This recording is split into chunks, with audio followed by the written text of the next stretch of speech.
Magandang araw mga fight fans. Nitong araw na ito, opisyal ng inanunsyo ng WBC na negatibo ang pinakahuling VADA test ni Manny Pacman Pacquiao, higit 3 weeks bago ang kanyang pagbabalik kontra Mario Barrios sa Saturday, July 19 sa MGM Grand sa Las Vegas. Mismong si WBC President Mauricio Sulaiman ang nagpost sa Instagram ng resulta at pinutol ang bulong-bulungan tungkol sa Magic Supplements. Clean as ever. Biro pa ni Sulaiman sabay hashtag na Clean Boxing Program. Kasabay nito binulaga tayo ng isang 31-second teaser sa Prime Video. Si Manny, naka-altitude mask, dumadale ng uphill sprint sa Griffith Park, habang sa cutaway, mabagal na bumabagsak ang uppercut ni Barrios sa heavy bag. Mas inabangan ng fans ang might session sa wildcard kung saan kidlat pa rin ang kaliwa ni Pacman, parang bumalik sa 2010 ayon sa Insider. Kwento ni Freddie Roach, kahit may natural na bagal sa reflexes, binabawi iyon ni Manny sa tibay.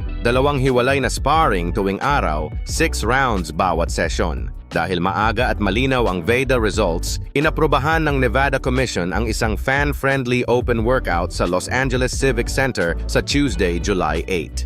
Libre ang pasok ngunit 500 upuan lang ito, first come, first served. Kasama pa sa programa ang live Q&A nina Sean Porter at Sergio Mora, 2 dating kalaban ni Pacman, kaya tiyak na mainit ang talakayan. Sa kabilang dulo ng Estados Unidos, naghahanda si Deontay Bronze Bomber Wilder sa kanyang sariling pagbabalik kontra Tyrell Herndon sa Friday, June 27 sa Charles Koch Arena sa Wichita. 10-round heavyweight bout ito sa BLK Prime pay-per-view at tinawag ni Wilder ang event na Legacy Reloaded.